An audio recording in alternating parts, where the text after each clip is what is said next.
Hey everyone, welcome to the Hey Hannah podcast. I'm your host, Dr. Maya Fields, but to my friends and those who know me well, I'm just Maya.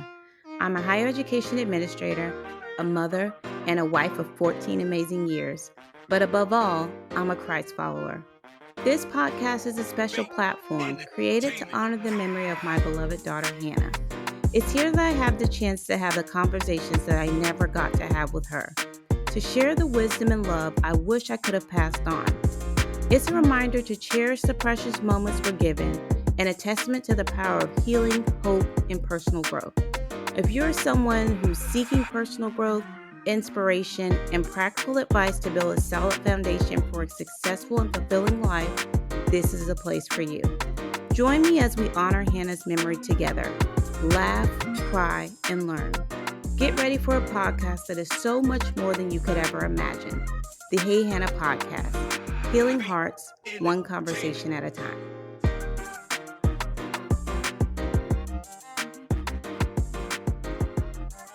Hey everybody, welcome back to another episode of the Hey Hannah podcast. I am your host, Dr. Maya.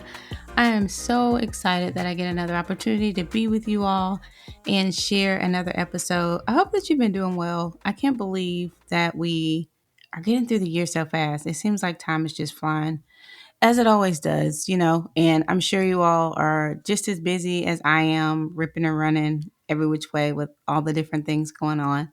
But hopefully you're taking some time for yourself, not becoming too overloaded. I also hope that you're in an area where you're possibly starting to get some sunshine. We are starting to get some sunshine here where we are. So it's nice to have that little change of weather. It always picks you up a little bit when the weather starts to look a little better outside. Well, anyways, so today I just want to talk to you a little bit. I mentioned, I think a couple weeks ago, about my youngest son, and I was just talking a little bit about his personality, and he's very persistent, and he's very sure of his feelings, and just kind of what he wants to do at the moment, which can sometimes be fun, but sometimes be a little challenging.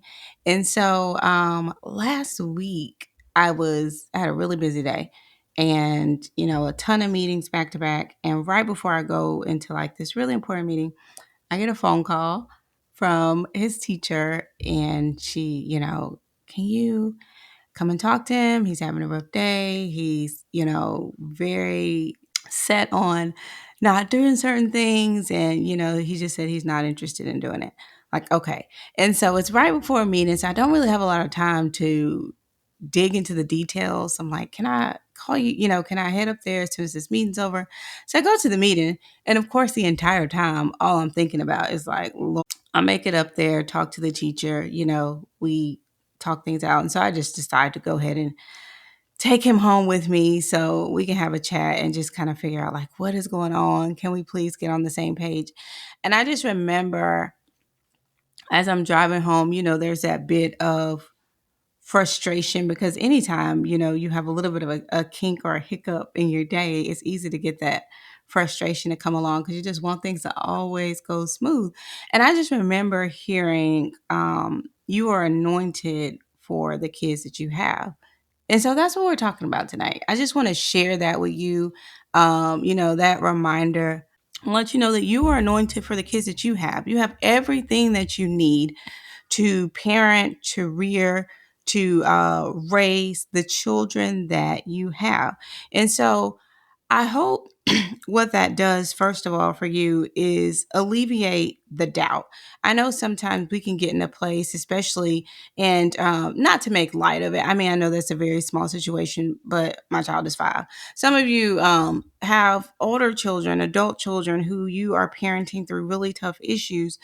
But I want you to know as well, you are anointed for the children that you have. So I say that to say, what do I do? Am I out of options? Are there no other, are there any other moves that I can make? I want you to be able to move from if there is a solution to what is my solution. Because if you know that you have everything you need, or you anointed for the kids that you have, you know there's a solution there. So we're going to move from that area, wasting that energy on figuring out if there's even a solution to what is my next step. How am I going to move to the next place? And so we know, we know in Psalms, we've heard the scripture before, children are a heritage from the Lord, offspring a reward from him. I'll read it also in the New Living Translation, which is the version I like to use. Children born are a gift from the Lord. They are a reward from him. Children born to a young man are like arrows in a warrior's hand.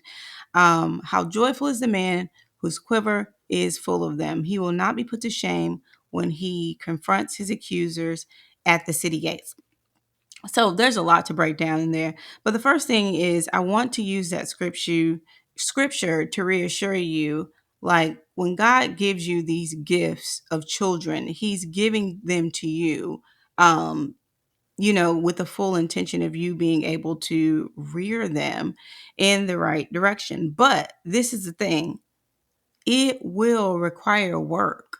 You know, you at your best is what it's going to take to bring out the absolute best in your child. So we know that you're anointed for those kids, but I also want to let you know it requires you to work to get to that place to be your best self for them. So, a lot of times we can think parenting is only about them growing, but parenting is not only about your kids growing, but it's about you growing as well.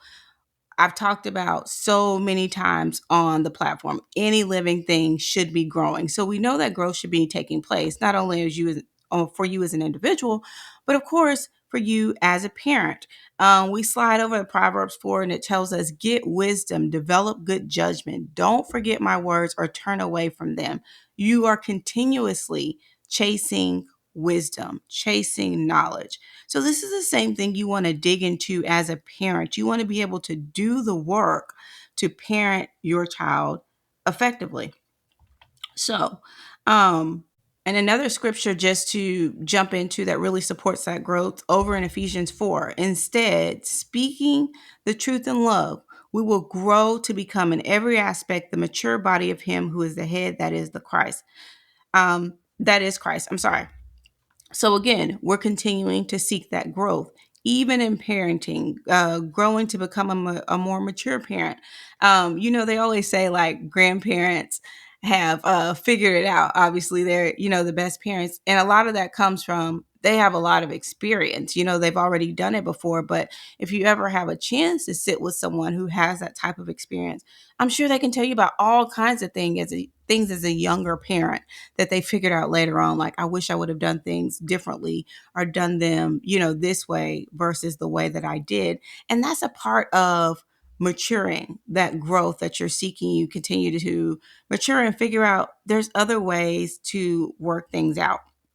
So, the first thing is, we know we're anointed for the children that we have. So we know that there is a solution out there. That solution is going to require us, the ability to parent our children well is going to require us to grow, to work, to grow, put in the work to be the best parent that we can be.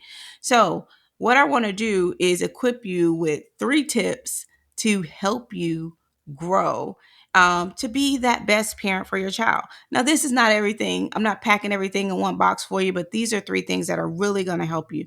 The first thing I want to say is pray.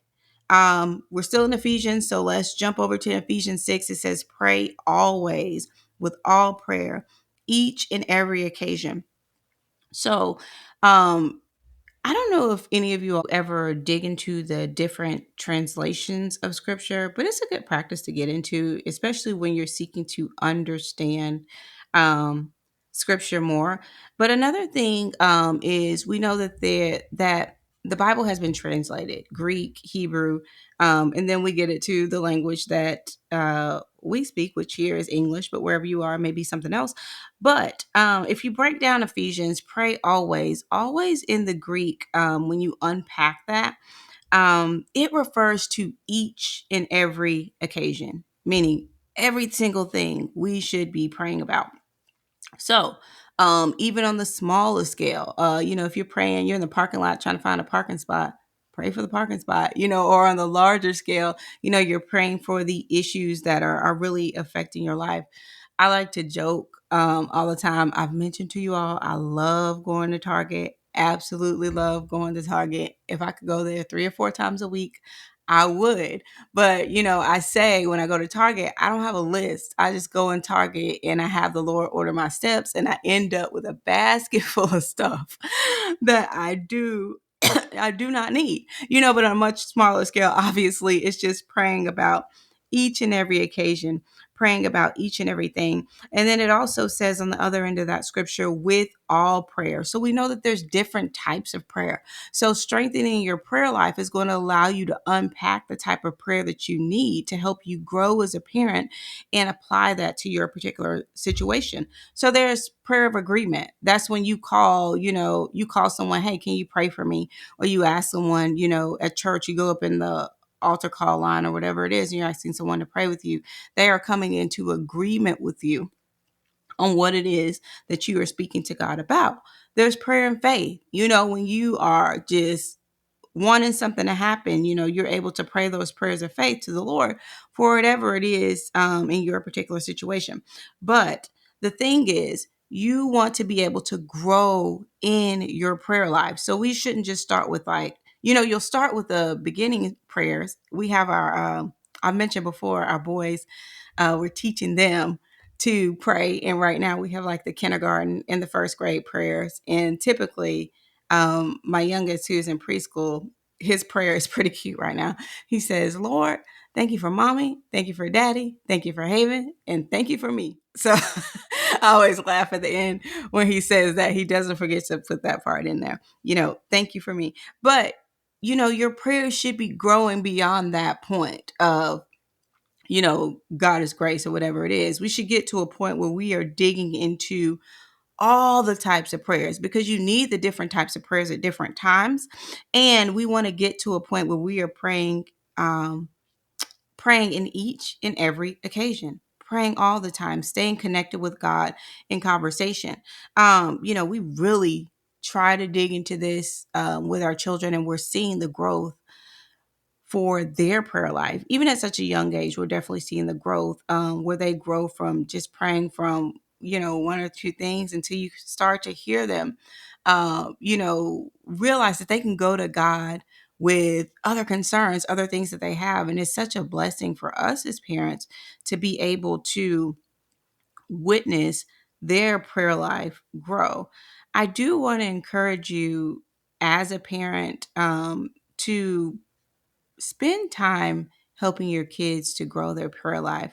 I think about my boys are little now, they're little kids, but eventually they will be young men, and they will eventually be a family's covering.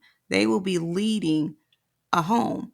I need these men to be able to cover a family in prayer. I do not want them to be ill equipped to cover or serve as the covering for their household. So it's so important to start them now and see that growth in their prayer life. So eventually they're to the point where they are praying always with all prayers, praying in each and every occasion. So I'm encouraging you as we talk about growing as a parent to make sure that you are praying and continuing to develop your prayer life.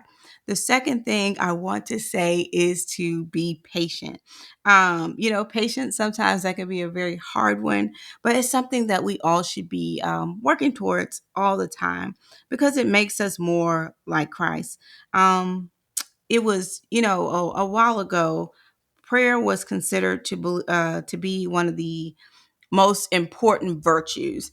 And the reason is because it was believed that if you, I'm sorry, I said prayer, but I meant patience. But if you had patience, or you were able to master patience, then you could survive anything, because you had the ability, to wait it out, to sit through it.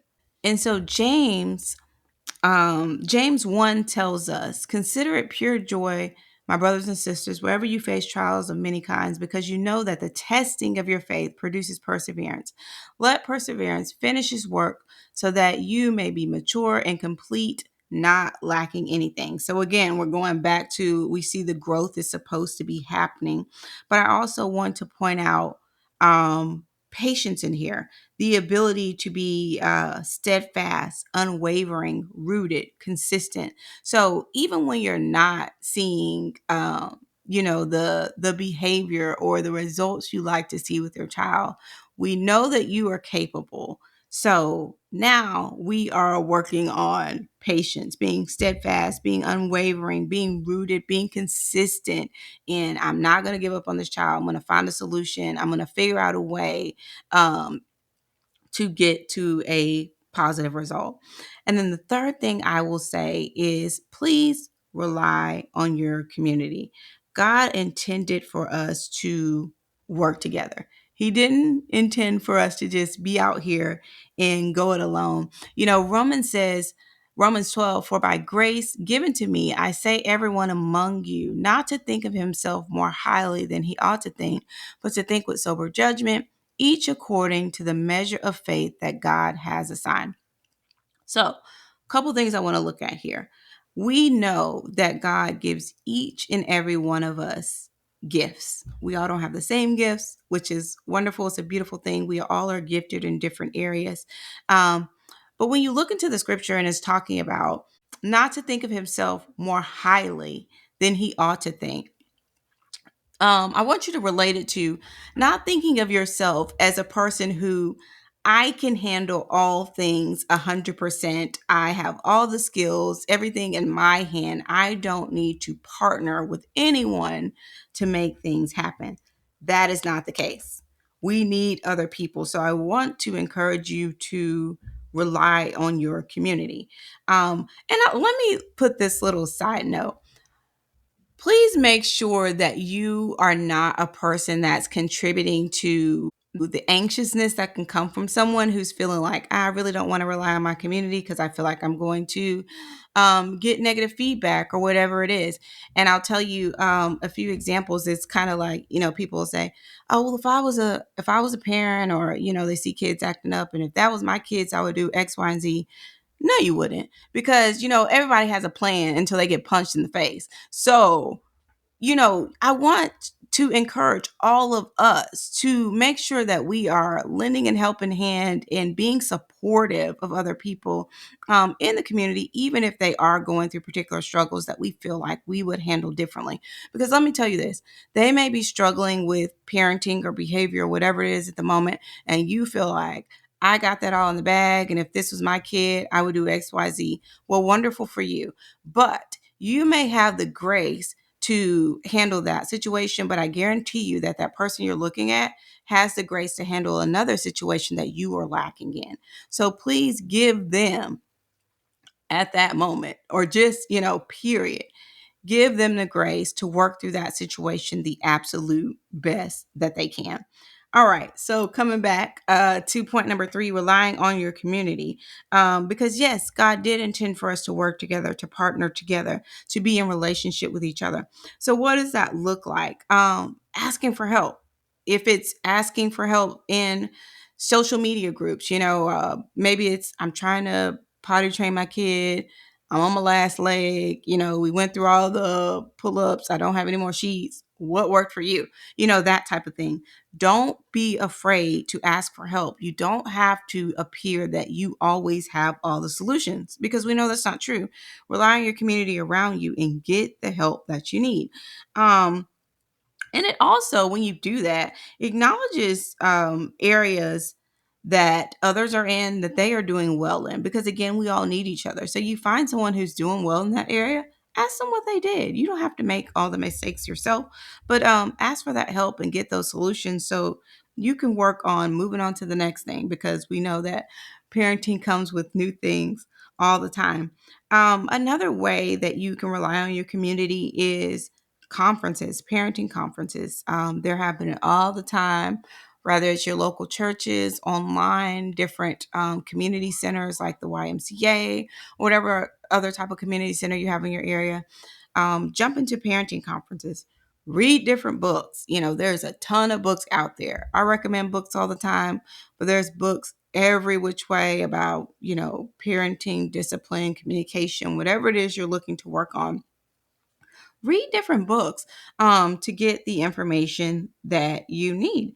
And of course, you can go to Google. We live in the age of technology. You can Google just about anything. One of the creators that I listened to, he said, all you need is God, Google, and a cell phone these days. You really can get anything just about that you need through Google. But the thing is, I want you to commit to doing that work so like, okay, when I'm tired, when things get tough, I'm still going to commit to finding that parenting conference. I'm still going to commit to reading that book so I can learn some different ways to relate to my child.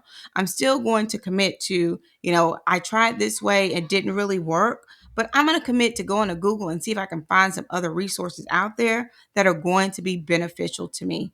And of course, another way that you can rely on community is by continuing to listen to us, because I hope that, each episode you're coming away with tools to help you to live life well. And we want to provide parenting tips and just helpful tips all the time to help you connect and relate with each other. So I hope that you are gaining this from the podcast.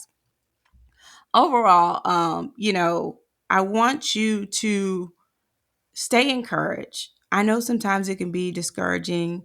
We're all at different stages in our parenting journey, and it's like, I've tried all the things, I'm tired, I'm out of solutions. But remember, just like I was reminded that day, you are anointed for the children you have. So we know that there is a solution.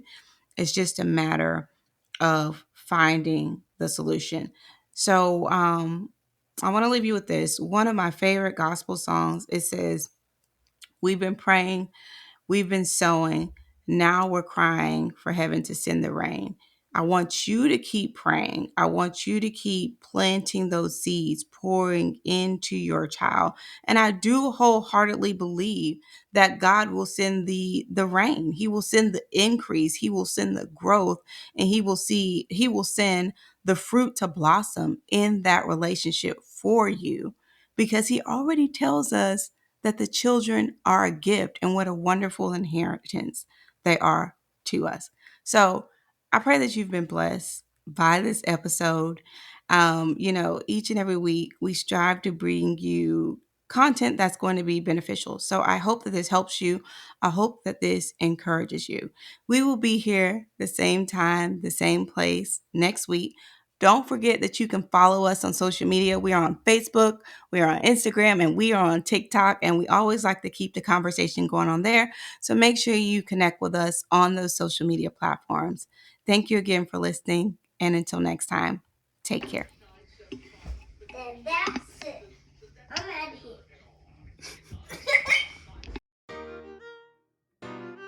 Thank you so much for joining us on this episode of the Hey Hannah podcast. We hope that you found inspiration, insight, and encouragement in our conversation today. If you enjoyed this episode and want to stay connected with us, be sure to like, subscribe, and review the Hey Hannah podcast. Your feedback helps us reach more people and spread our message of love and wisdom. You can also follow us on social media at Hey Hannah Podcast. Find us on Facebook, Instagram, and TikTok to stay updated on all the latest episodes, behind-the-scenes exclusives, and engaging content. And for those of you who prefer the visual experience, catch the video versions of our podcast on our YouTube channel. Just search Hey Hannah Podcast and hit that subscribe button to never miss an episode. For even more Hey Hannah goodness, visit our website at www.heyhannahpodcast.com. There you'll find updates, bonus content, and join a community that embraces you with open arms. Your continued support truly means the world to us. Together, let's spread love, share wisdom, and honor every precious moment. Because here at Hey Hannah, we believe that life is meant to be lived well. Remember, a new episode of the Hey Hannah podcast is released every Wednesday, so mark your calendars and be sure to tune in. Thank you again for being a part of Hannah's Hive. Until next time, take care.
entertainment.